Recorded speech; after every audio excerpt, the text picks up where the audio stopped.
Welcome to Hashtag Gen Z. I'm your host, Megan Grace.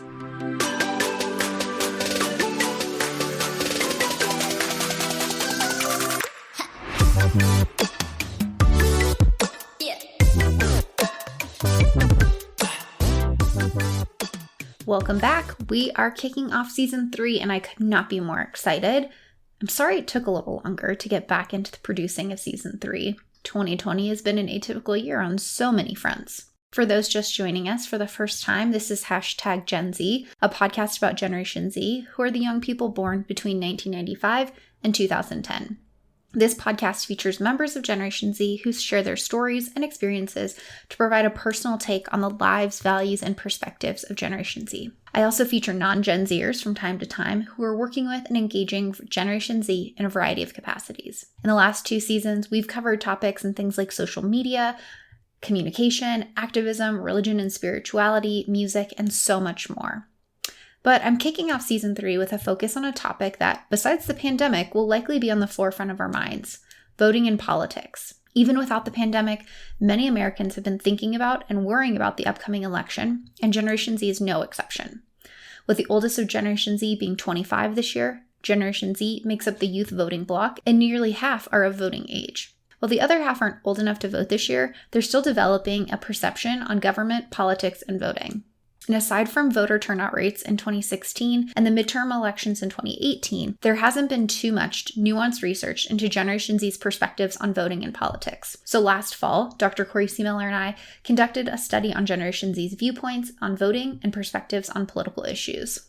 In this episode, I'm welcoming back my research partner and co-author, Dr. Seemiller. Corey is a faculty member in the Department of Leadership Studies and Education in Organizations at Wright State University. We've been studying Generation Z since 2013, but in this episode, we'll dive into our most recent study on Generation Z that focused on political perspectives and viewpoints on voting. Hello, and I am so excited to welcome back a reoccurring guest. We know her, we love her, my research partner and co-author, and really conspirator in all things Gen Z, Dr. Seemiller. So welcome back, Corey. Thanks, Megan. I'm so glad to be here. Actually, I should call you Dr. Grace now. So I'm so glad to be here with you talking about my favorite subject with one of my favorite people. Yes. For those tuning in, I have a name change, which is what Corey is referencing. I finished my doctoral program that I've complained about for the last 2 seasons, and we wrapped that up, and now it's fun and fancy free time to talk about all the things that excite us about Generation Z. And this episode, we're kicking off season 3 with looking at politics and voting. And I think it's important as we're obviously in an election year, but also Corey and I actually conducted a study on Generation Z voting and political ideology. And so that's really what we're going to break down today. So let's get started. Corey, maybe can you kick us off and give a little bit of background on what inspired us to do the study, kind of where we got a little bit of this motivation and how we went about it? Well, yeah, Megan, I think one of the coolest things about the research that we have done in the past and continue to do and will do in the future is that we really try to get to the hearts and the minds and the voices of Gen Zers themselves. And so we really lean on this idea of qualitative research, where we really want people to tell us what they're thinking. And so we've done previous studies using that kind of philosophy. And since we had written our book, Generation Z, A Century in the Making, there were so many interesting pieces that came up about context and events and societal norms and things that were shaping the way that Gen Z was acting, that it seemed only appropriate that during an upcoming election year that this generation would probably have a lot to say about politics. So when we designed the study, we actually wanted to include open-ended questions so that we could get the perspectives of the Gen Zers themselves. So we didn't really focus on asking, which candidate do you prefer or anything really kind of granular like that. We looked mostly at, what do you think of politics? What if you could describe your political stance? What would it be? And we didn't put the names of parties in their heads. We didn't do those kind of things. We wanted it to be really authentic and from the words of Gen Z. So while it was a lot of reading when we had thousands of responses come in, it was also really refreshing because we could again capture the essence of what this generation believes. I think it was, and that's, we always caution people, be mindful of the bias a researcher or an author brings into something.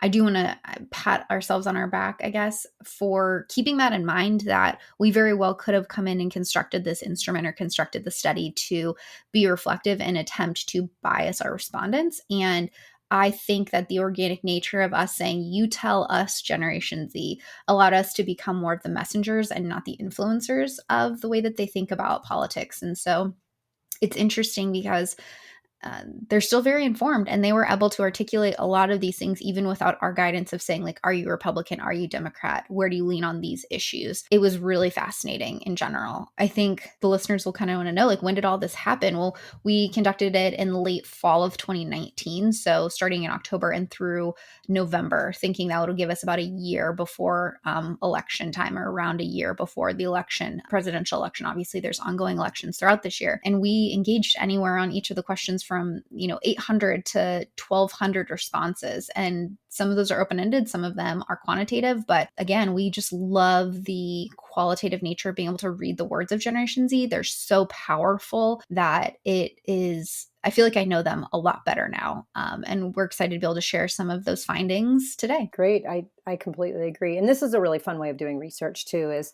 it's motivating and inspiring. It's, some of the responses that we read, I think, I really want to meet you. You've got such interesting things to say.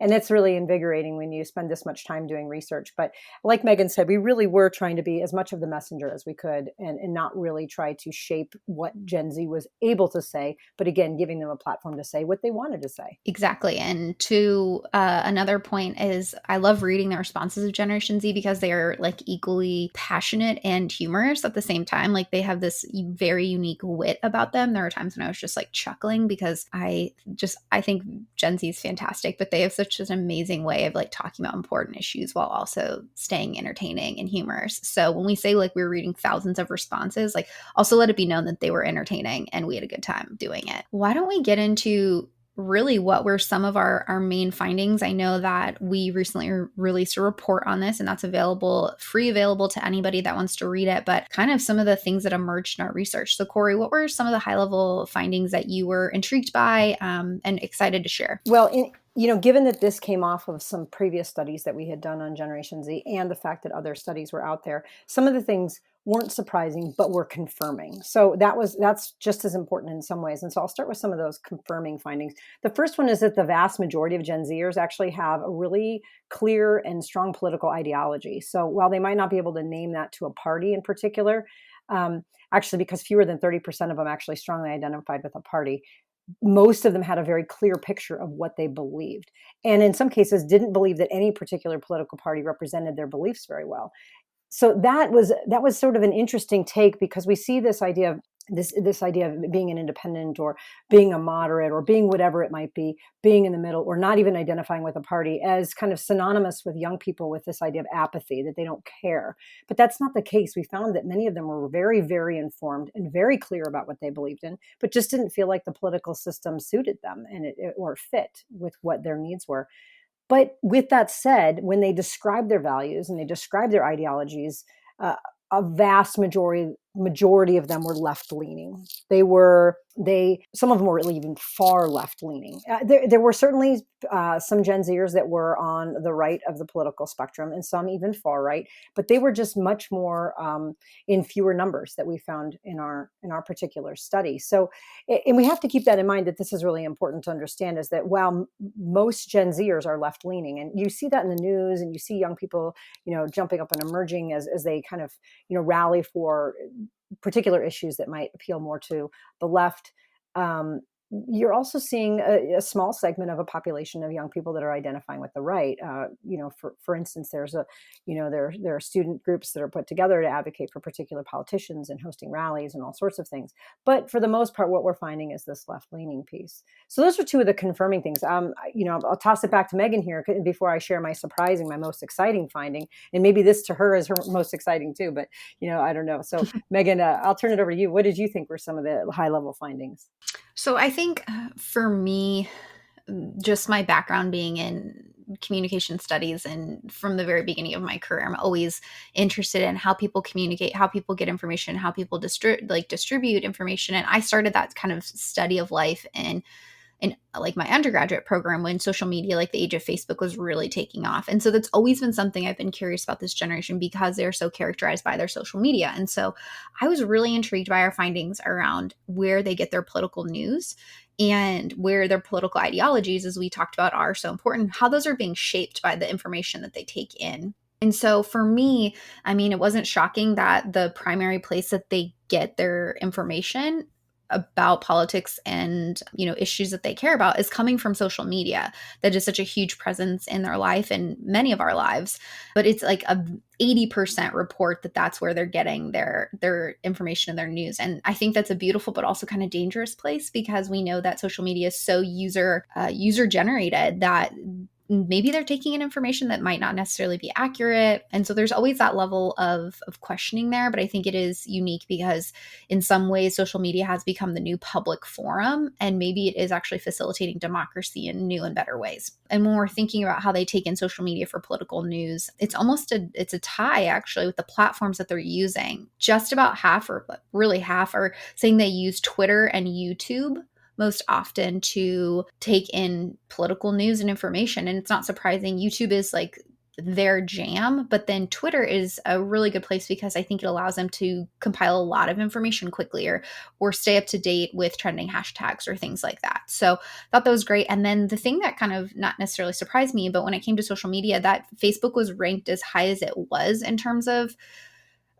getting political news, because I think everyone has started to see that Facebook can be like a really contentious place for these political conversations to take place. So I thought that was really interesting, unique, and I think something that even, taking a snapshot in time, we did this study in late 2019. I think if we would do this study immediately today, we would see TikTok as much higher in its representation.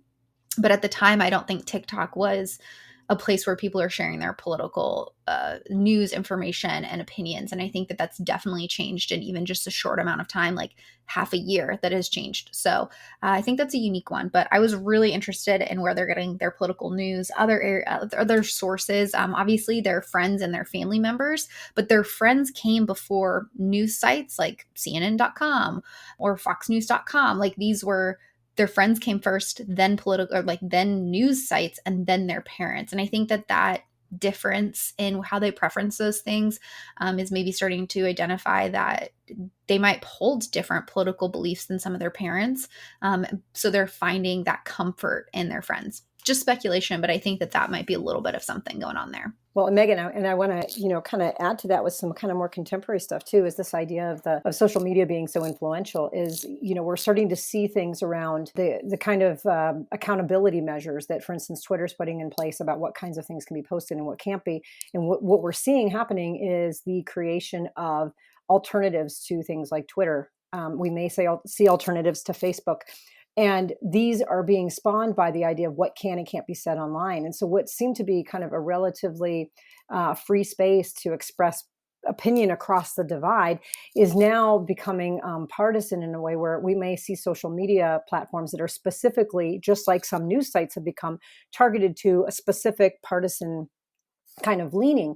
And given that this generation, one of the things we found was that they are really, really searching for unbiased information. And we know that social media is sort of a free for all. But now if we go down the road of having different platforms for different views, it's going to make it even more difficult for young people to get the information that they need off of our social media sites just collectively.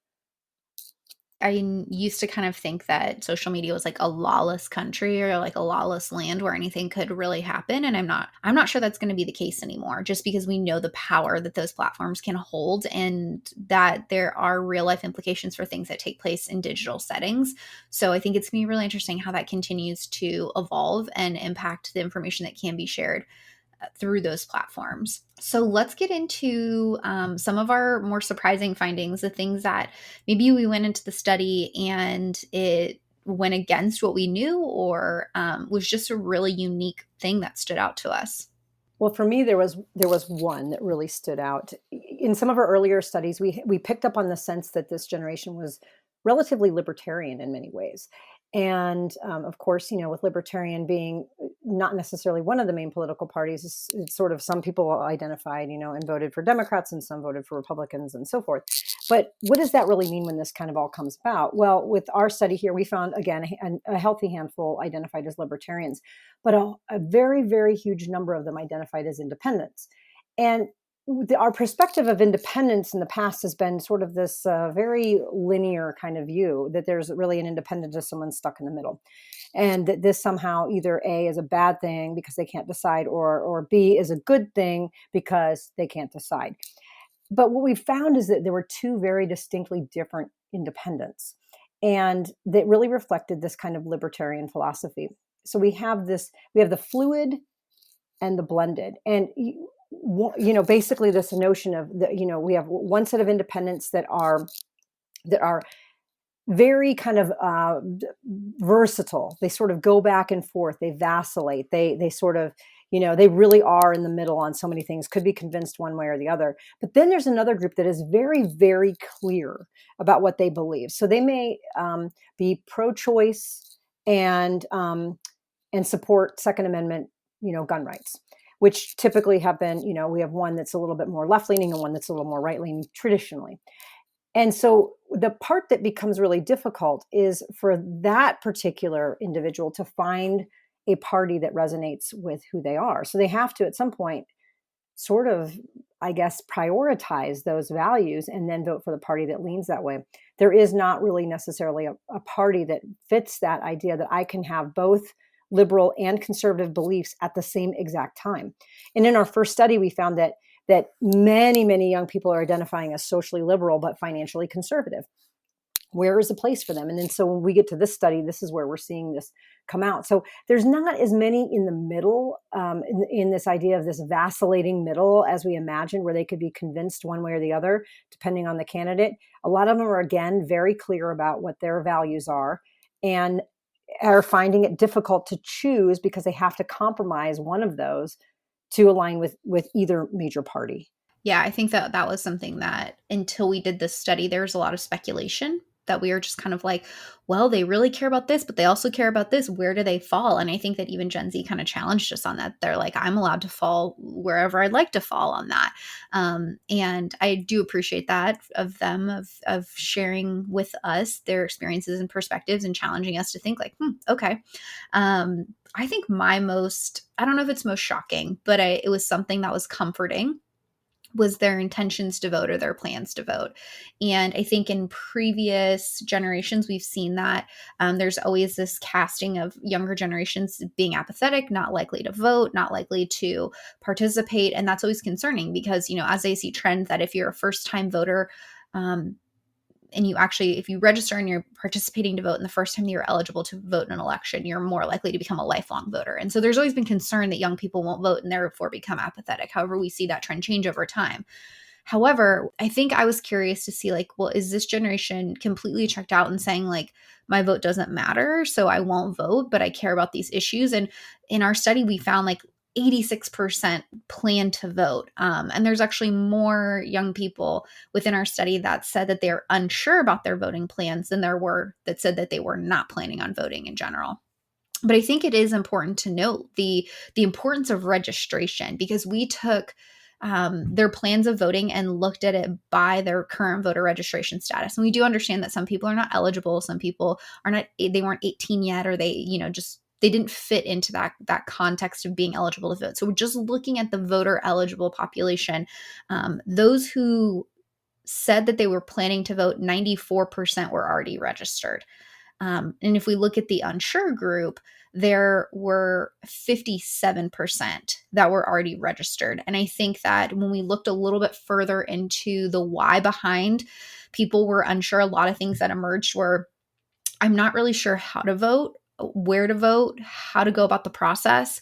I need to do more research on the candidates. I don't know enough yet.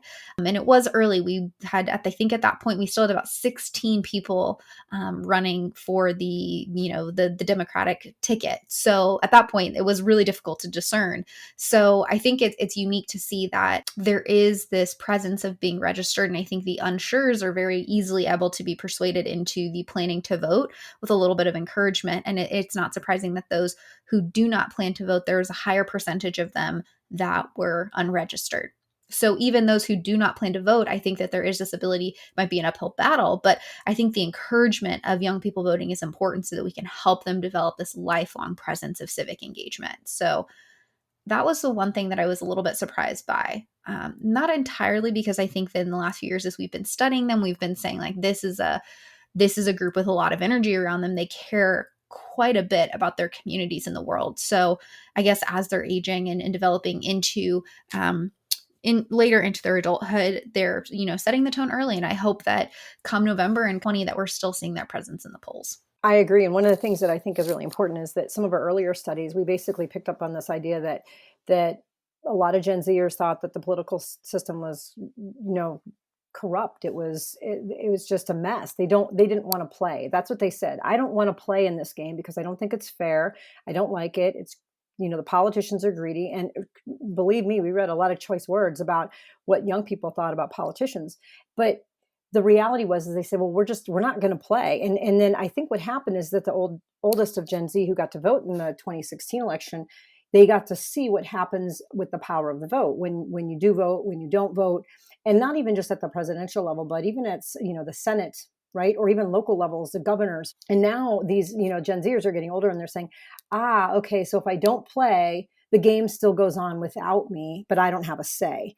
So I'm inspired and hopeful that this generation shows up in 2020 in much more of a force than they did in 2016, because in my mind, whoever you vote for, having an informed populace that shows up in high numbers to vote is a good thing for democracy. So I'm really hoping that these young people who didn't quite understand the implication of not voting are now inspired to maybe go out and vote. And even the young people who weren't eligible in 2016 see the power of the vote because they see what politicians and lawmakers have the capability of being able to do, to influence and to make changes or to uphold things within the living conditions that they're used to. So I'm inspired that maybe they're just going to come out, frankly, because they now know exactly what it means to not come out. Well, and I think that they've been doing a great deal of self-study on politics and civic engagement, especially as they see younger politicians moving into positions of power and realizing that individual votes can make that happen. And I think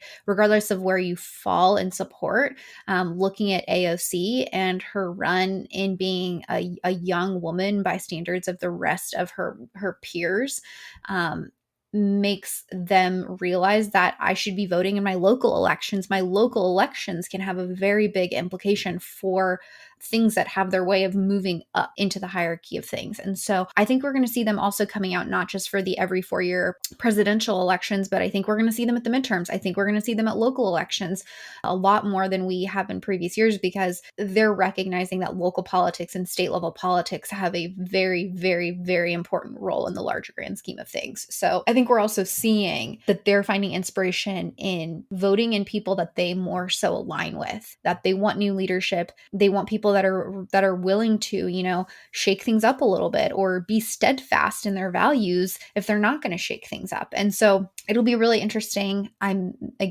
also very hopeful that we see them showing up a lot throughout the next few months in the primaries that are remaining and in the presidential election in November. I think there's a lot that we can do to motivate Generation Z to getting to the polls and being prepared to do so.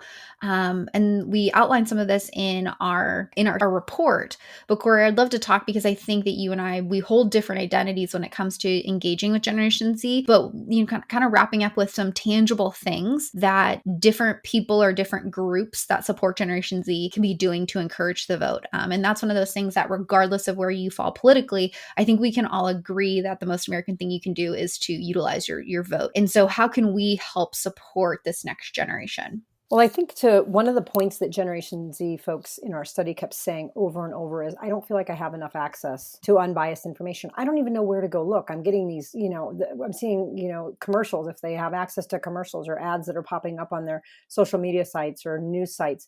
The news is, partisan. They just are saying, I'm not sure where to go. And I mean, I have to say, I have a hard time figuring out where to go to. Where do you go to get just a candidate platform? You can go to their website. Great. But where do you go to really kind of get an overview of what is happening, what is going on? I appreciate that in my home state of Arizona, we get this great mailer. and sent to us before elections. And usually the mailer has all sorts of details about every single candidate that's running, and every single, issue that's on for our initiative, our ballot initiatives, and pros and cons and letters that you can write in, supporting or not.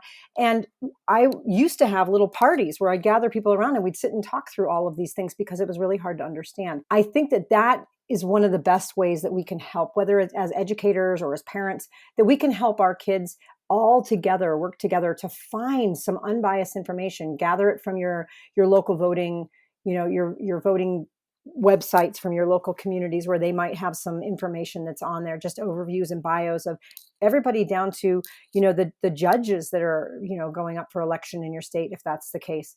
But really helping young people find ways to self-educate about what the issues are, if you have local issues, who the local and federal politicians are, and how to access that information. And if it means sitting down and doing it together, then I think that that's a great thing. And so I think both teachers and parents, this is probably one of the most important things that we can do, is helping educate them. Because once young people are educated, they'll probably be more comfortable and more confident and likely to go and vote because they know exactly what they're doing. But if they don't have the information, it's hard to motivate them to go do something. I think education's a big piece of it. I'm excited. Then I've got some opportunity to talk with some young people that are doing a lot of this education, and excited to share some of their story actually in the next episode to share what they're doing. But they will also attest that there isn't enough education out there, and young people especially, feel very overwhelmed by understanding the entire system, let alone how they're able to participate in it. So I 100% agree with that. I think there's also this element of logistics that go into voting, and that I think there's some ways that we can help foster more positive environments to encouraging young people to vote. Some of the things that they brought up in our study is like, well, if I have to work all day, how am I supposed to go potentially wait in a line for an hour and a half? Or how am I able to, fill out paperwork if it's something that has to be done in person? And so I think there's a lot of opportunities that, especially supervisors, educators, that we can be doing to encourage the participation of voting. And doing that, I think that supervisors celebrating and encouraging those who vote, again, in a nonpartisan way, but just being able to say, like, we're going to give you 2 hours for lunch, or whatever it might be, to ensure that people aren't feeling like they're going to be penalized, even if they aren't going to, for voting. I think there's ways that educators can be utilizing the election as a really good tool for learning about civic systems. But also, again, especially in the higher education level, what are we doing on campuses to celebrate those who are voting, and utilizing that and celebrating the importance of democracy and voting? So I think there's some logistic things that we can help set young people up to do. I know even some of them cited getting to the election spot. If they don't have a car, they don't have any way to get there, how can they, cast their vote? And so I think there are ways that we can be supporting them, doing carpools. I know we're still living through a pandemic, so being socially distant and safe with all of that. But I know that Lyft is also encouraged in some places, free rides to the polling locations utilizing codes. I hope that companies and organizations will continue to support voters in that way, but that would definitely remove a logistical barrier. But there's, I think, a lot of ways that we can consider the importance of voting and encouraging and removing some of the logistical barriers. And Megan, I think one of the things that's really important for us to think about now is this, this notion of the reduction in polls, polling locations. There are some states that have reduced 50%, 75% of polling locations, perhaps permanently, perhaps just simply because we're in, a COVID-19 pandemic. Who knows? But the reality is that there are people that sometimes are waiting 8-10 hours in line and get to the front and the doors are closed. So what another encouraging thing to think about is helping young people sign up for vote by mail, if that's an option in your state, is and helping them go through that, because I know that's a whole set of paperwork. It's not automatic, and making sure that they have an updated address and they're ready to go and get that. And then a lot of states require that to be done 30 days, 60 days before an election, all sorts of things. So this access to voting might also be included in this idea of doing it by mail. So really thinking about how do we work around the limitations and the the inability or inaccessibility of voting that not everybody has access to these days when it comes to voting in person. So that's certainly something we can do as educators, parents, and even peers. If you've already figured out how to vote by mail and sign up for it, show one of your friends how to do it so that you can make sure that registration carries over to a vote by mail status. Yes. And if you are listening to this, if you are Generation Z, even if you aren't Generation Z, registering to become a voter and making sure that you're ready to go for any upcoming elections is super simple. You just have to go to vote.gov and you can use a drop-down menu to find all of the qualifications you need to have for your state. And that'll also help you get informed on upcoming elections. So that's vote.com, vote.gov. Pretty simple. I think voter registration takes maybe 2 minutes. Most of the time, it's just confirming your address, especially as we're looking at the pandemic. Look into your mail-in voting. I know that in my home state of Tennessee, they have authorized that all citizens can vote by mail if they want to, which I'm appreciative of. Corey, I think we've really talked quite a bit about some amazing things that we can look forward to Generation Z, how we can encourage Generation Z. But do you have any final kind of closing thoughts about Generation Z when it comes to politics and voting and some of their political ideologies? One of the things I think that this report lays the foundation for is understanding that the way in which this young generation engages in politics isn't necessarily just simply through voting or not voting. What we're starting to see is that they're asserting their voices in various ways, through mobilizing efforts, through protests, through numbers of things that do directly impact voting and the electoral process. And so again, one of the things that inspires me about this generation is that they, they're not real happy with the system that's set up. And they came from the mentality of, I don't want to play in it, but now they're trying to make it better. They're challenging it. They're working around it. They're influencing it in ways that we still don't know yet as they're unfolding. So I think it's really neat to see the energy that they have. And whether you agree or don't agree on their values or their motivations, the idea is that this is an energized, passionate group of people, and they want to do good by the world. And they're doing all different kinds of things in their minds to make that happen. So it's an unfolding story that doesn't quite have an end yet, but hopefully we can at least start capturing it now and see how the ending actually plays out. There's so much potential with this generation. I feel like it's just, they show us every day the ways in which they can be prominent players in some important aspects of our society.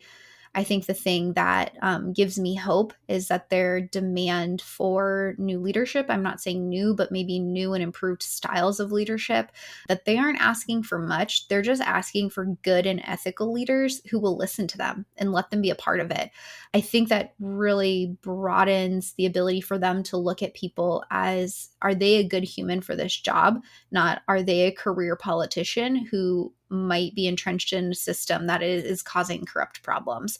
So I think that they're going to continually challenge us as older generations and challenge the system to think about how humans operate within it, and the ethics and keeping people accountable. And really, I think they're sick of the fighting. They want something that's efficient. And so I think we're going to continue to hear that. And I hope that candidates and current elected officials are willing to listen to them, because this is a generation that's so informed and so educated. If we give them an opportunity to share their voice and be a part of the problem solving, I truly believe we'll be in a much better place. Well, Corey, I want to thank you again for joining today and sharing a bit more about our research. It's always wonderful to have you a part of the conversation.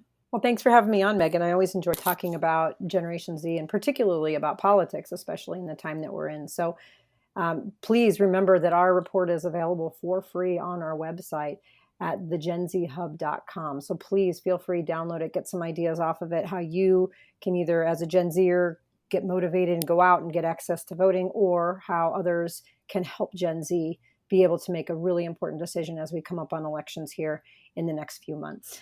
And as Corey mentioned, that is available on our shared website, thegenzhub.com. It is also available on both of our professional websites.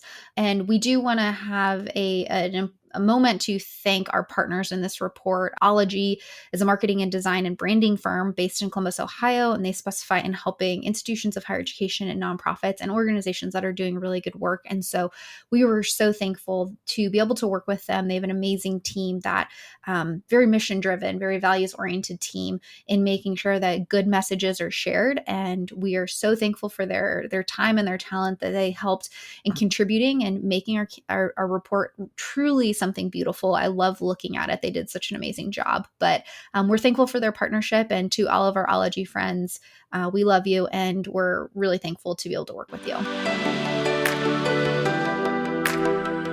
Since we started studying Generation Z, we knew that this generation would be a cohort that makes moves and demands change for good. As we've seen them grow up and enter new environments in the last few years, like college and the workforce, we've seen shifts in their perspectives on social issues and their motivation to be civically involved. Where they previously shared being disenchanted with the government and politics and saw it as a broken system, they've come to recognize that they also have a duty to share their voice and engage with the system while determining ways they can bring about change in other avenues. My conversation with Corey is just a starting point for this season, and the focus it'll take on the political and social issues important to Generation Z. I'll be continuing this conversation about voting and civic engagement in the next episode with the co-executive directors of Coalition Z, a youth-led organization that works to create political change by bridging the gap between Generation Z and the government. And I can tell you now, you don't want to miss it. If you want to learn more about Generation Z related to voting and politics, I encourage you to check out our Voices on Voting research report. You can access the report for free at thegenzhub.com, as well as on my website, meganmgrace.com. And we want to share a big thank you again to our partners at Ology for helping us bring to life the report. And a little civic engagement and democracy plug. If you haven't registered to vote yet, please do so. Your voice matters and deserves to be heard. If you're eligible to vote in the United States, you can find more information about registration for your state at vote.gov. That's vote.gov.